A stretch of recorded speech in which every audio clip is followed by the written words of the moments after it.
Live. All right, welcome back to the House Judiciary Committee, and we're going to turn to H382, and I think we're going to a brief history lesson and a little introduction to H382 from Representative Coach Kevin Christie. Thank you. It's good to see you back, Coach. Thank you. I'll try to start, and Susanna and her team basically covered a lot of the information that brings us to 382. The thing we need to remember is that the purpose of 382 is to establish a consistent public reporting of the criminal justice data across all Vermont agencies. You know, why does this bill exist? Since approximately 2017, which is a little scary, that's 10 years, you know, and as I look around the room, you know, there are some folks that have been involved in that historical component, especially for our committee, because a lot of this work has been generated out of Judiciary. So since approximately 2017, Vermont has undertaken multiple initiatives addressing fairness and disparities in the criminal justice system, you know, including creation of the Office of Racial Equity, establishing the Bureau of Justice Statistics within that unit, and our extensive work around fair and impartial policing efforts. The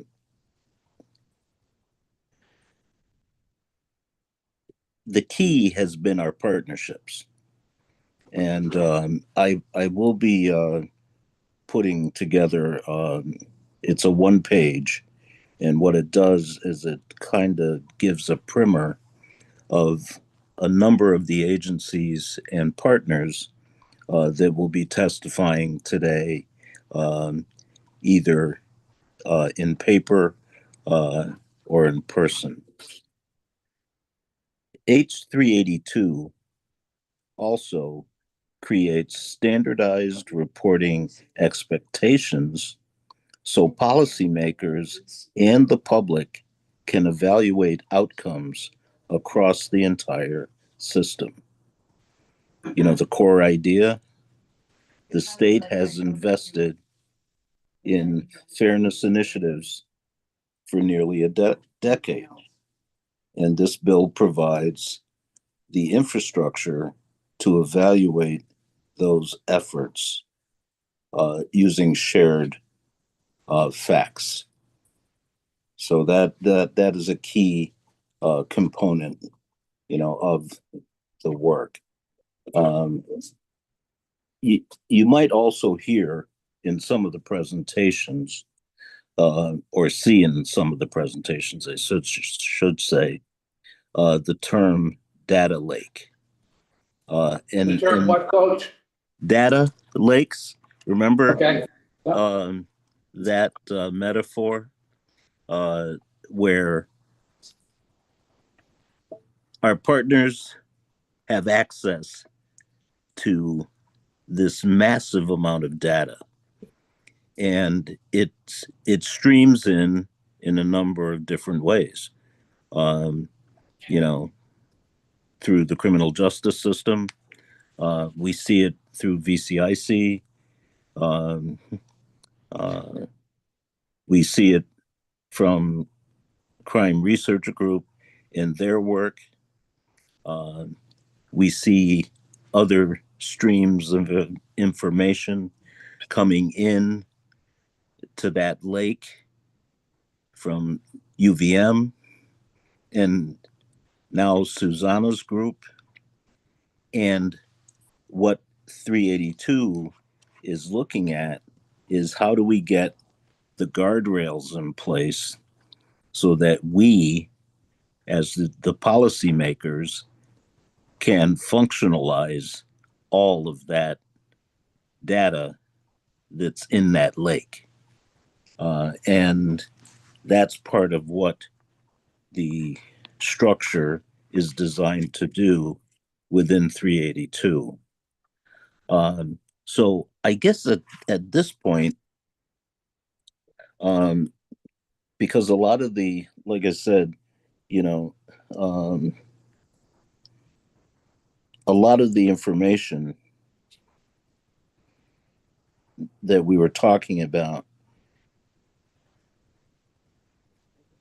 has been covered. As I look at my notes, and the handouts that have already come and the reports.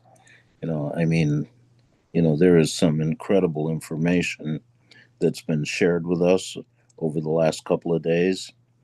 And, now it's time for us to give that structure to what our expectations are for 382. Is that hopeful, Martin? Yeah, no, that is. I appreciate that as an introduction. It's kind of part of we're trying to just get a handle today initially on the data needs, what work is being done, which the Division of Racial Justice Statistics gave us that good overview this morning, and also wanted to hear. So we have received written testimony from 3 of the 4 entities that are addressed in 382, and it has been posted or is being posted. We're still waiting, I believe. Actually, I just received the email from the court, so we'll have all 4 of the written testimony. I asked them to address what data is available, what it would take to provide that data. And so we have that written testimony to give us a good understanding of kind of that lake, as you call it. But wanted to also have Susanna weigh in on 382 relevant to the work that the division is doing, and then asking Pat Attilio to weigh in as far as the need for this data, so we can kind of get grounded in why, at least from one perspective, an important perspective, why we need this information. So are you a good coach, or can I turn it over to Susanna? You can turn it over to Susanna, and as we hear from her and Pat, depending on what's covered, if there's still additional data that I have, I can share that along the way. Okay, so we'll go back to you at that point. So over to you, Susanna. Thank you for continuing to be available. Really appreciate it. Thank you very much. Again, for the record, Susanna Davis, Office of Racial Equity. And I think our remarks could actually be pretty brief.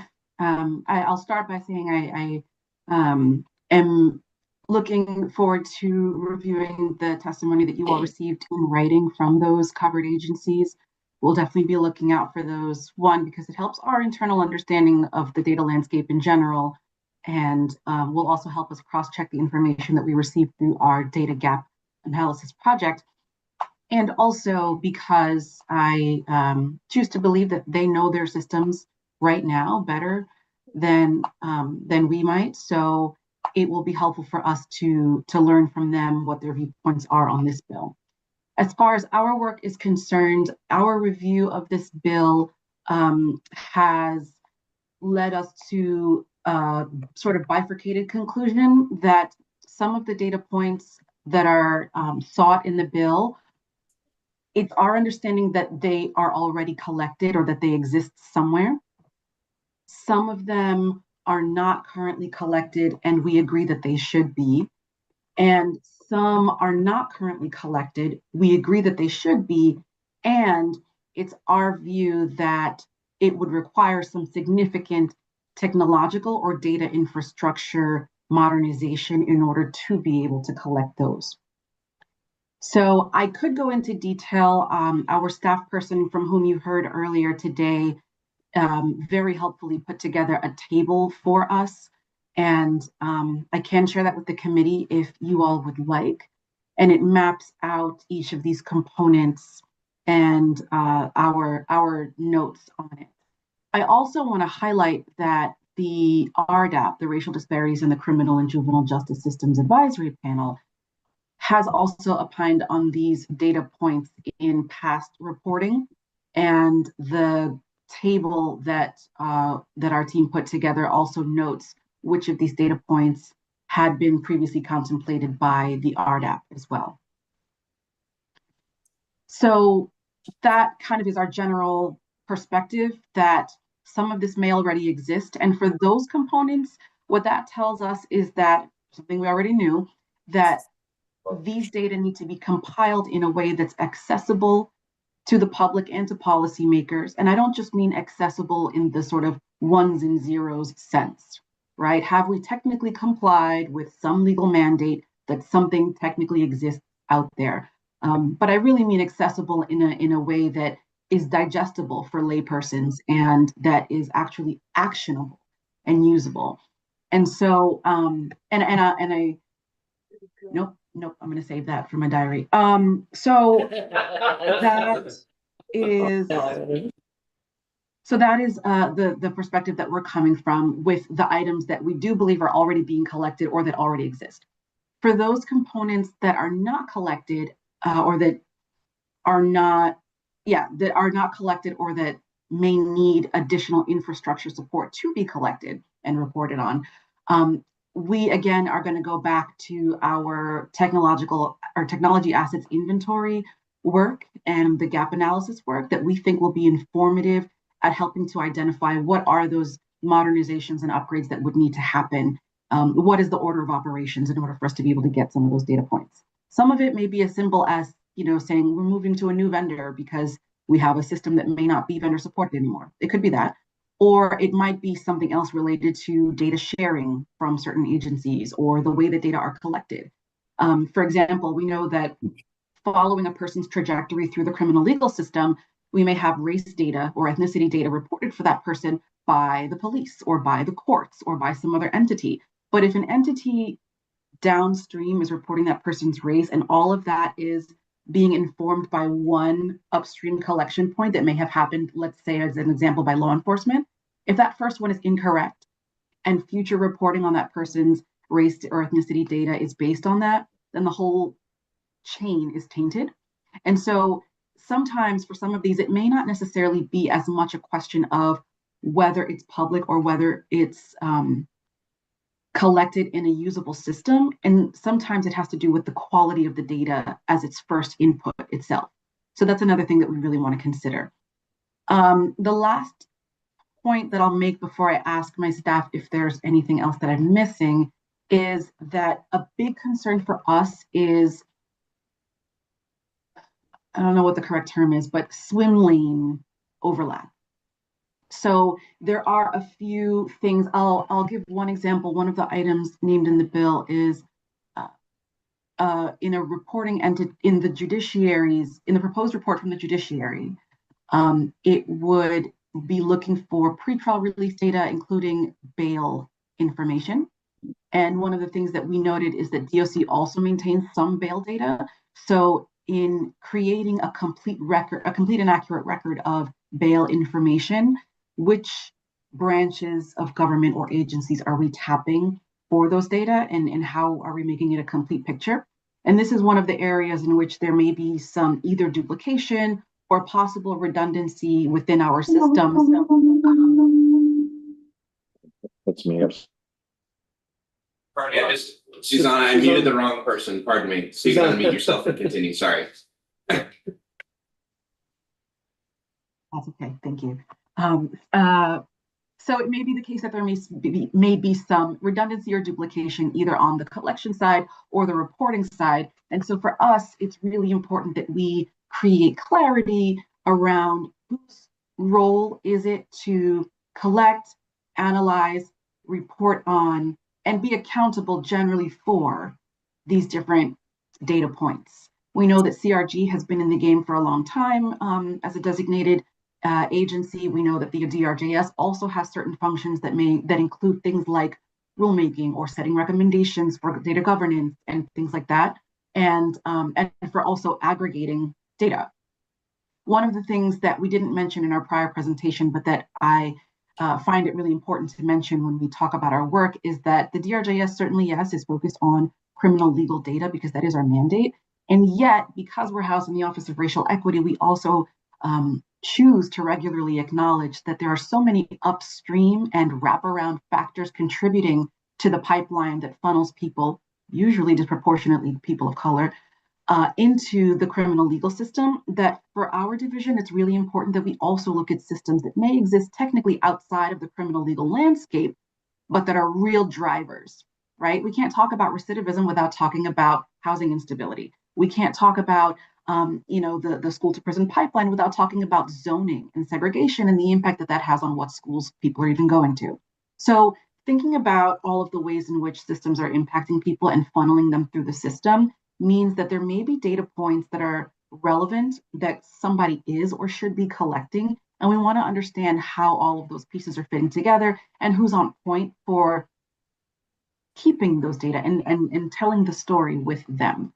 So I get the sense that my remarks may have been a little bit scattered, but I hope you generally understood what our stance is on the bill. I would invite Andre or Laura to fill in or correct anything that I may have missed. And I welcome any other questions the committee may have. Thank you. Over to Andre or Laura. Yes, thank you. And for the record, I'm Andre Commandin. One thing I wanted to talk to you more specifically is the question of data lake. I think it's a concept that in theory is very appealing because we all are striving to have a consolidated, centralized data access that is ready for analysis. I think it's extremely important to understand the steps that exist between data collection in its raw form and data storage in a form that is ready for analysis. Data lake is really, its aim is to bridge this gap between collection and getting it ready for analysis. My concern is that this gap might not be properly addressed, right? In that there needs to be a clear understanding of how the data is collected, especially if it is to include historical data, where formats may have changed, vendors may have changed, and there's a lot of, it's echoing what I said earlier, there's a lot of work that needs to go into understanding what the data are, their formats, how they need to be cleaned before they can be stored in such a way that they can be analyzed by various parties. And so the main concern I want to express is that those steps, I think, need to be made explicit so that we understand who is responsible for getting the data in shape so they can be ready for analysis. And that brings me to my second point, which is who do we place the burden on for this work? I know that a lot of the agencies may not have the dedicated staff able to prepare the data in such a way that it can be transferred directly from the agency to a data lake that's maintained by ADS, for example. And I think that being able to lean on the expertise of different people to make sure that the data are prepared in the best way possible and to create consistency is important. So to echo what Susanna just said about making sure that there's not too much overlap, or there is a clear definition of responsibilities in terms of who touches the data, who is responsible for cleaning, who is responsible for uploading, so on and so forth, is extremely important. And without volunteering any service, I want to emphasize that part of our division's role is exactly that, right? We bring expertise in understanding this data. The work that Laura presented speaks to that. And we are also mandated to do a lot of this analysis ourselves. And so, yes, I just want to share this perspective that there's those gaps in the process of going from collection all the way to analysis that need to be properly addressed if we don't want to create redundancies and also potential gaps in the data that render it really unusable without doing additional work that then falls maybe on people that already have a limited capacity to do that. I really, I appreciate that. Thank you for that, Andre. One of the issues that I think we face with respect to data is we talk about the gathering of the data and the storage, as you call it. One of the other gaps that I find that, at least in the work we do, is understanding what the data is telling us. You know, what are we to do with the data that we've gathered, and how is it going to answer questions that go into policy? And that's one kind of ongoing struggle that I've had, at least. And there are some data that, yeah, I'll use bail data for example. Being able to track the trends with respect to bail relative to some of the policies that we're enacting on bail, for instance, is helpful, and so that's one I can understand, but it's kind of interesting, and we have some different questions than what we've asked the Division of Racial Justice Statistics to really evaluate, but I mean, specifically with respect to the division, you know, we're hoping to uncover and understand disparities in our system. We have other questions that we are trying to answer, but anyway, enough of that. If Laura has any input as well, or if, No, I just want to echo what both Andre and Susanna said, that I think that those are all important things to keep in mind. And I just to reemphasize what we brought up in our earlier presentation of infrastructure and relationships and resource allocation for staff to do the work. there's that as well. Yes. Data is not free. I'm finding. So, all right. So, Martin? yeah, go ahead. Yeah, go ahead, Coach. One of the other things that we found out over time, is that with some of the entities, there are memos of understanding that are necessary as well. How has that been going for the Bureau? So thank you for the question, Representative. We're still early in that process, but so far no problems. We recently completed, or in the process of completing, one with the Department of Corrections, which I think is going to represent a significant chunk of the information that we're interested in and looking at. I see that as a positive step forward. But again, part of it is again looking at who's got which data, and if the judiciary has some data on bail and DOC has some data on bail, knowing which agencies to go to for what is a continual effort, a continual line of inquiry. Great. Thanks a lot, Susanna. Because, I think about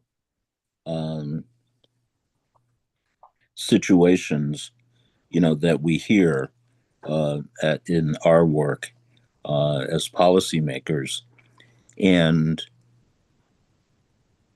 they're real life stories.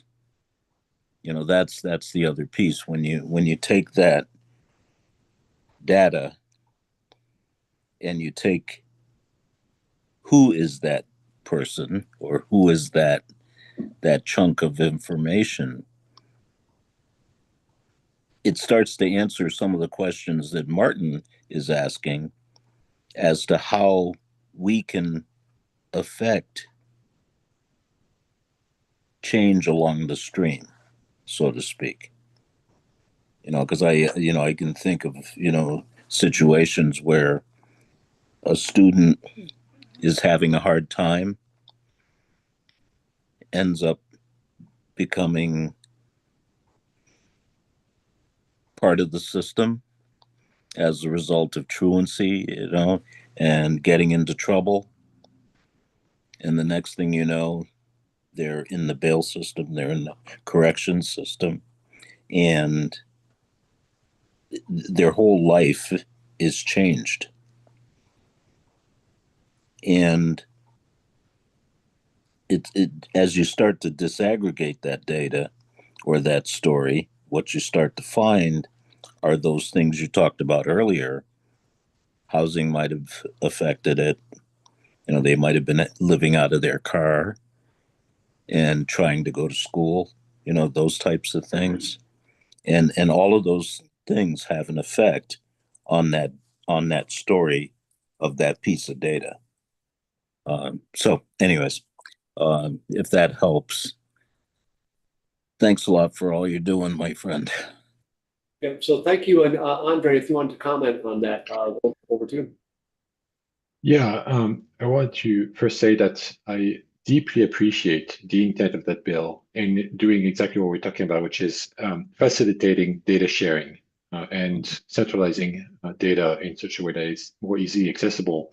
I think that's critical to the kind of work we do. And kind of going back to that question of knowing what those data are good for, right? What they can tell us, what is the purpose of collecting all these data and putting them together. I think that part of our mandate at the DRJS is that we have the ability to really kind of shape, and without getting too technical, what we call metadata, right? This is something that came up in our conversation with from folks at AHS, which is that really kind of creating best practices for agencies to attach this metadata to the data that tells us what does this data actually tell us? What is are the functions of the data? What do they mean? And so this is a good example of what I mean when we say we can lean on our expertise in understanding what the data are to help or guide this process and make it more standardized across agencies, make it more predictable, so that we kind of set some best practices right away that can be carried forward in the future and really will lessen the burden as they get shared more widely. Appreciate that. So, yeah, sure. No, I'm just gonna add to the point of the MOU piece, that's part of phase 2 of this gap analysis project, is understanding what agencies and departments have MOUs with each other, so we know where the exchange of information is coming in as well. All right, so we'll go to Pat, if you can, Patrick, could join us. And I'm joining. And I'm going to try to join the Zoom again. I didn't realize you wouldn't necessarily have the slides I prepared right in front of you. So I'm going to try to share them on my. We can bring them up. On our You can? features. Yeah. Okay, that'd be good. And I can speak to them if necessary, but let's see what happens. And then I should have, I think I just got it up on my iPad. Here. Go for it on the screen, or should it be, wait, sure. Right, that's we have a technical wizard in our midst. Thank you, Nate. wonderful. Thank you. I'm not even. Yeah, we can zip to page 2 here. And yeah, I'm just going to briefly talk about who I am and my background with Vermont traffic stop data. I am Patrick Attilia. I live in Quechee, Vermont, and I've been, and then I'm going to talk about I think what the Office of Racial Equity is doing and the Division of Racial Justice Statistics is right on. I support what they're doing, and I think they're going in all the right directions. So what I'd like to do, provide a little more motivation and rationale for kind of pushing from the legislation side, as why I think this bill is important to support and what they're trying to do in GS. So yeah, so if we go to the next one about who am I? Yeah, I live down in Quechee. I know Coach well. Hi, Coach. I have spent 35 years in a technical field as a software engineer and a manager, and specifically to this purpose, current purpose, I did a lot of data work, data warehousing, database analysis, produced presentations, and synthesis for executives in my past life, now I have no day job except for this kind of thing. Use my technical expertise to try to do good things. Yes. So specifically, I joined the Racial Justice Alliance data team. Initially, I was the Racial Justice Alliance data team in 2019, and I asked Mark Hughes, how I could contribute in Vermont, and it turned out that there was this pool of traffic stop data that was out there. And so I dug into that in 2019 and produced some analysis of the data that had been gathered up to that point, and actually presented in the State House our findings there at the end of 2019. At that point, at the end of that year, became aware of what Dr. Stephanie Seguino from UVM and Nancy Brooks from Cornell had been doing. They did the driving while Black and Brown in Vermont paper. And so I linked up with them. And since that time, since 2020, really, I've been working with those two and continuing on an annual basis to pull down the data. And I do the techie part, and then the three of us work together to analyze that and publish significant findings. And we're currently doing that process for 2024 data that became available last fall. Okay, so slide 4. So yeah, some motivation here. First of all, yeah, so what has the traffic stop data legislation, which first came to being in 2014 and has been amended and improved over the years, the legislation, there's been some follow-on legislation. What has this done for us? First of all, it's made the public and law enforcement legislators aware that there actually are racial disparities in law enforcement agencies. And the data, we have the data for all law enforcement agencies in Vermont. Initially, it was very fragmented, and it took a lot of work to pull it all together. I'd like to point out that at this point, I may be the only person that has all the data from all the years in one place, aggregated into one format, which was quite an effort and something that's been going on for some years.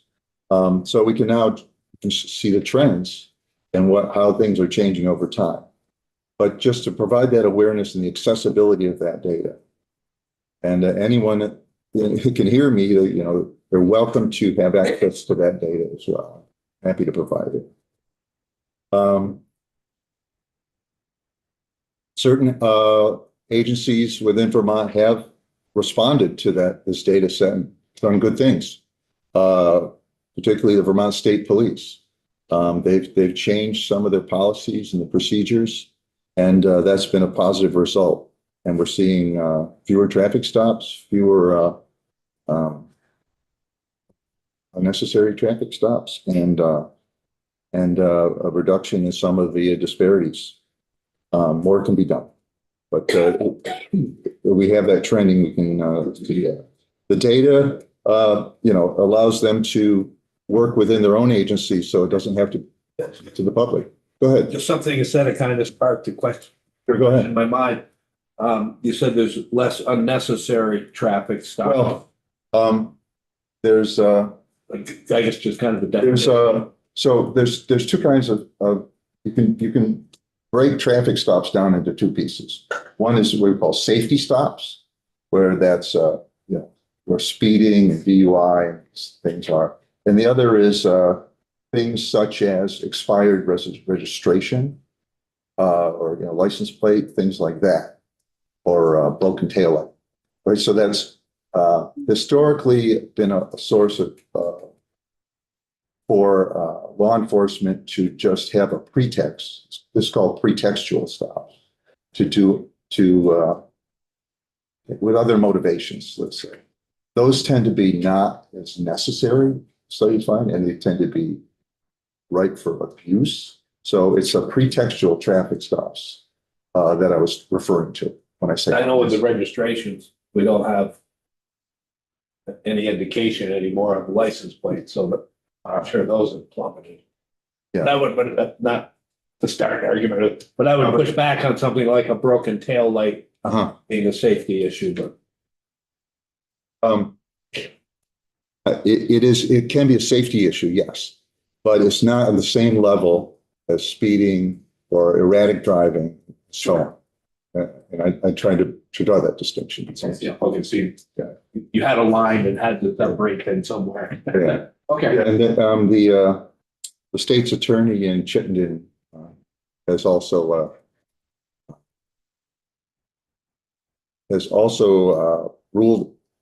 created a rule against pretextual stops that I mentioned. So in and of themselves, it can be a secondary reason for ticketing someone. But I've forgotten her name. But anyway, Sarah George. And there's also been legislation in past sessions about reducing pretextual stops. Thank you for the clarification. I'll pass it. Yeah, so moving along, let's see here.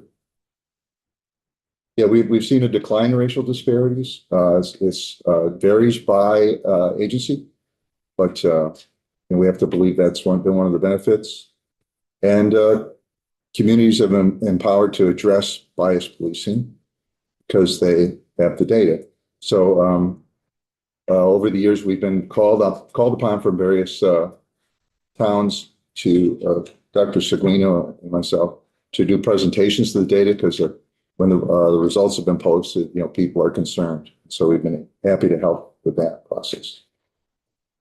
All right, so number 5, please. So the way I think about what to focus on and to prioritize, there are a lot of data points out there, even within the scope of the criminal justice system.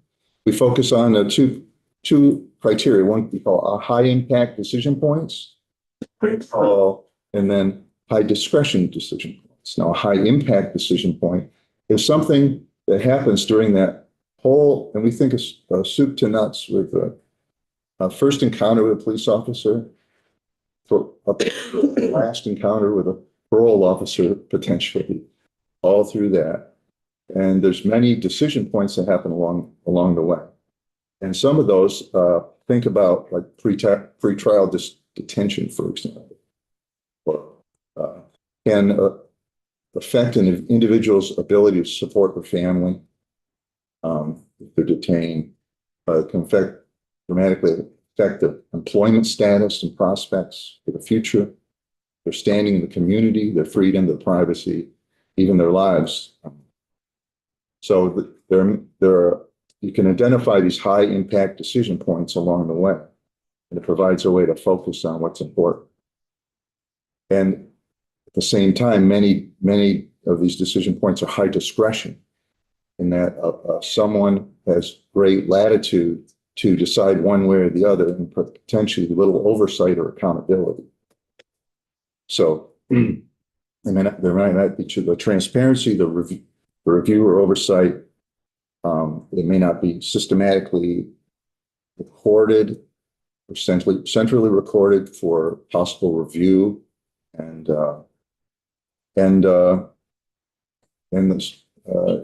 if it is recorded, it may not be collecting the demographic information that we'd like to have: race, ethnicity, gender. All of those can be, if they're not tracked, that can be an issue. So the next slide, 6, is a picture, and you can't see it very well from back there, I'll wager.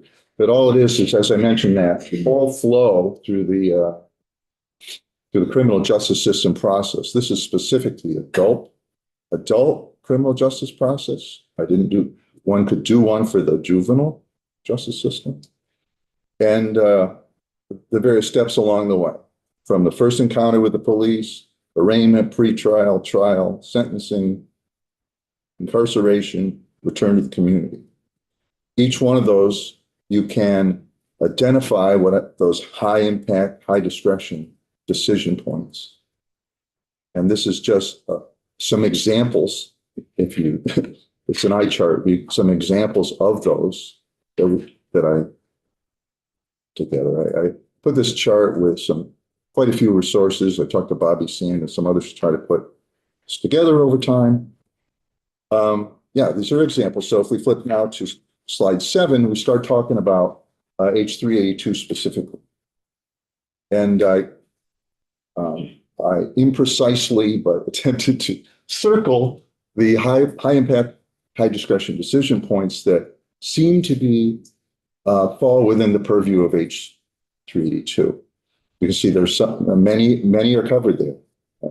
Quite happy with that. There are those that are not.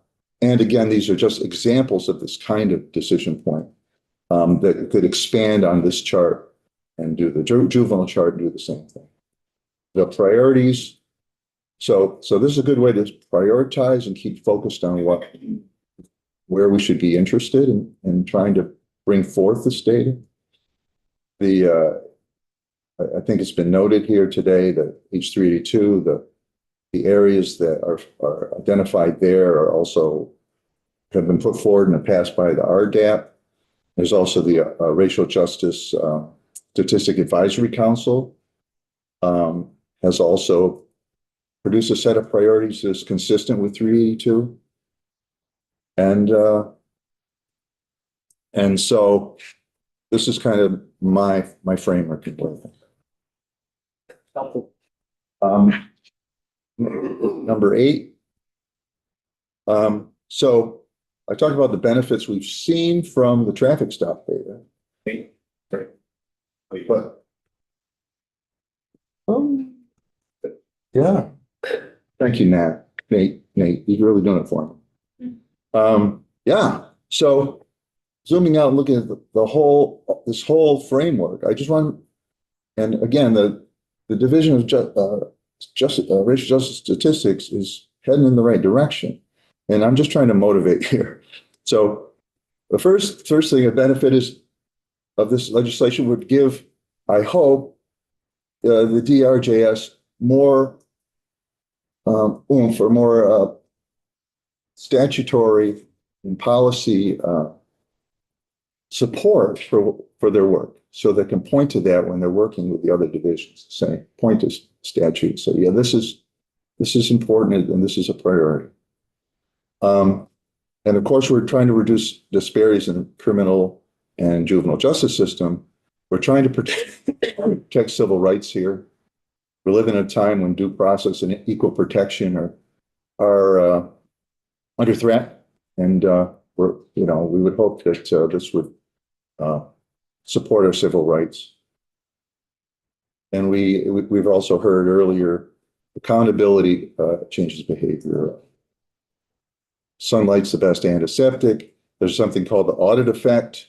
You can look it up in the financial industry, where behaviors change within businesses when they know they're going to be audited. So not that there's necessarily any ill intent there, but just having the scrutiny or the knowledge of the scrutiny will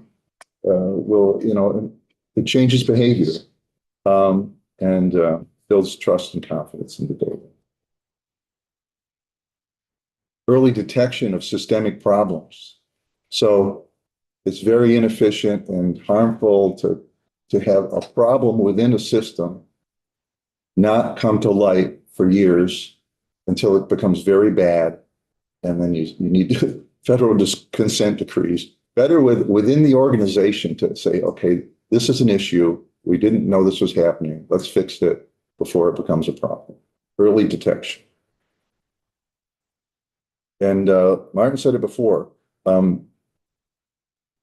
This will help policy. Having this data set over time will help produce good policy to try to forestall unintended consequences, to build on evidence for lawmaking, policymaking rule. Restoring and building public trust is always worthwhile.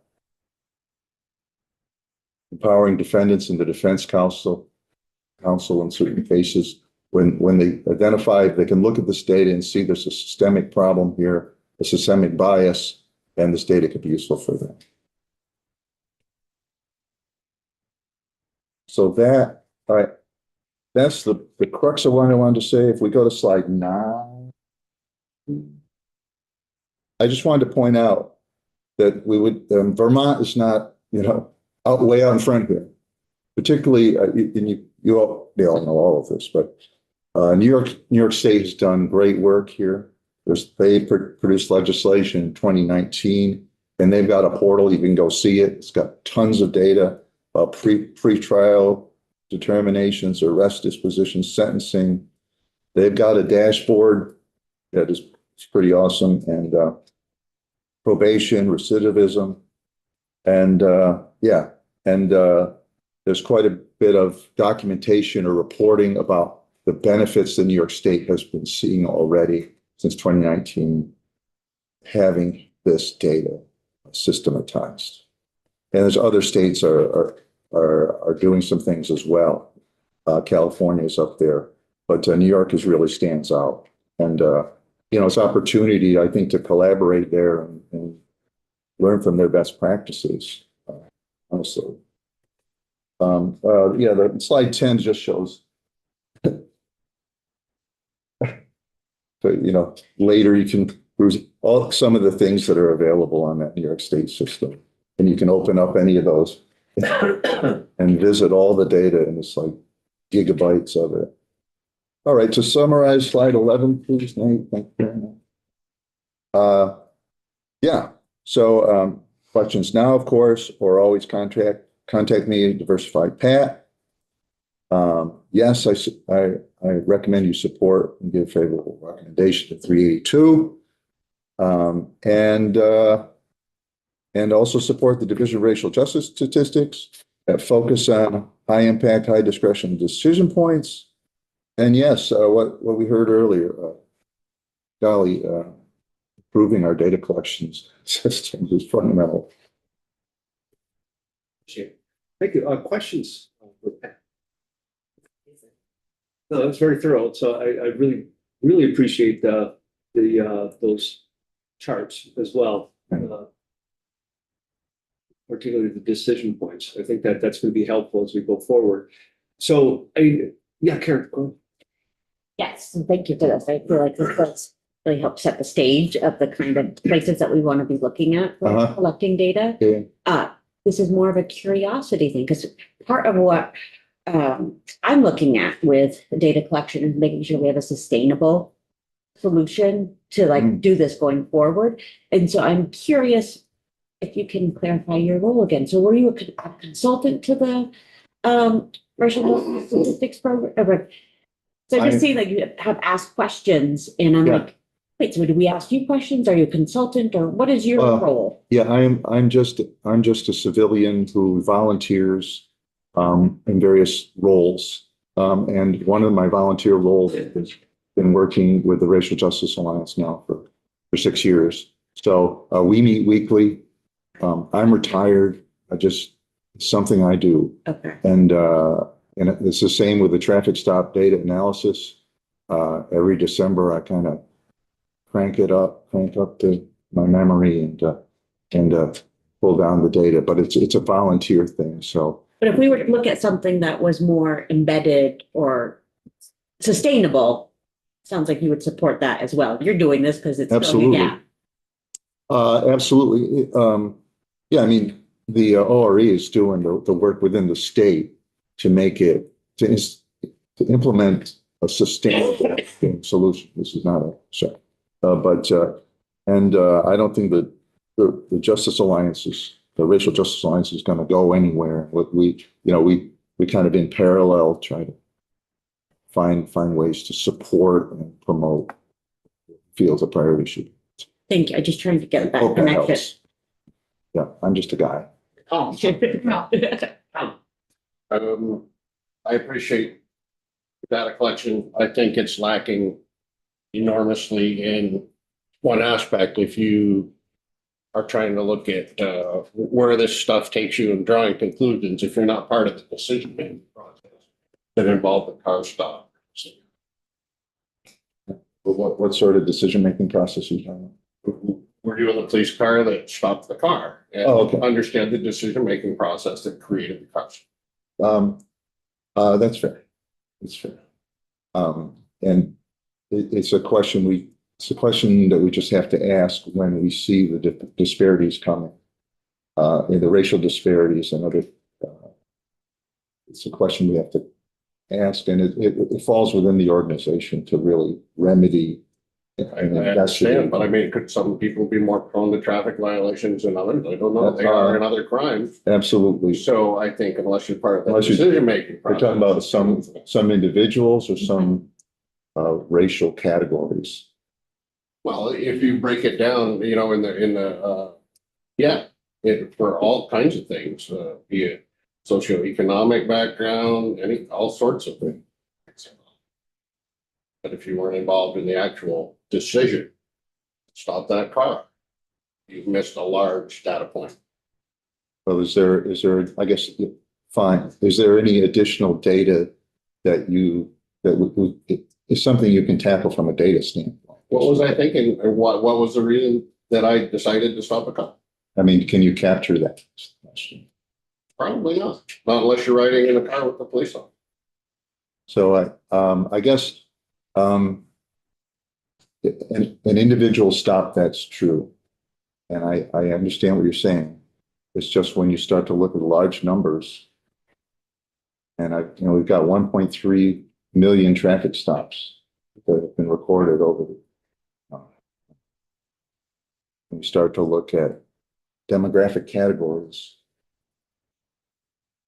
it calls into question. I understand what you're saying. I stopped thousands of cars. Did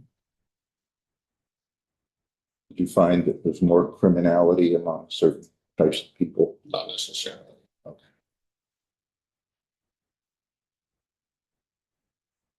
So in any event, this data, the data itself is required through legislation. It's, and this is you're evaluating the data that we have required in our fair and impartial policing policy and law. So I think that's important to note, that we have made some strides in that one area to provide to gather the data, but there's other areas that I think 382 are kind of highlighting that we need to continue to work on. And that is, I think this is really introduction to the work that we're going to need to be doing over the next biennium and beyond. So really appreciate your testimony, and it's very helpful. Although I see Susanna has her hand raised, and I'll give Susanna, then Coach, the last word, and then we'll be transitioning to H410 as soon as we get Michelle over here. Thank you, Mr. Chair. I apologize for jumping back in again after our time elapsed, but I couldn't help myself. I think that the last portion of this conversation was really important, and I just wanted to lift up the fact that this is why qualitative data are also so key in all of this work, because there are a lot of aspects to this that may not necessarily be easily or cleanly capturable through quantitative data. And it doesn't mean that they're any less important or present. And I mean that, yes, on behalf of communities, but also on behalf of government as well, right? We're just made up of people. And so, again, it's a big priority for us to be able to do our work accurately and with fidelity when it comes to the quantitative, but we don't want to lose sight of the qualitative information, because that's what's helping us to tell that story again with the data. Thank you. Great. Appreciate it. Thank you. Coach, any last word?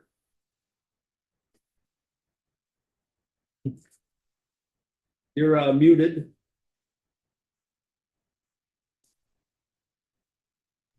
There we go.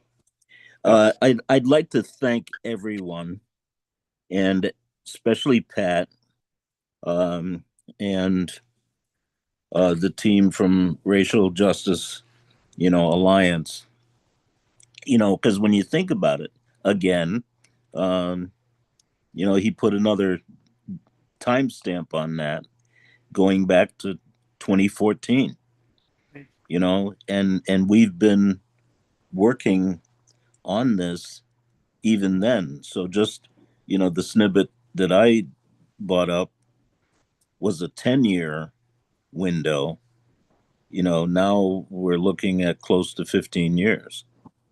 You know, so it's just fascinating, you know, how deep that lake is. So I'll leave us in the water.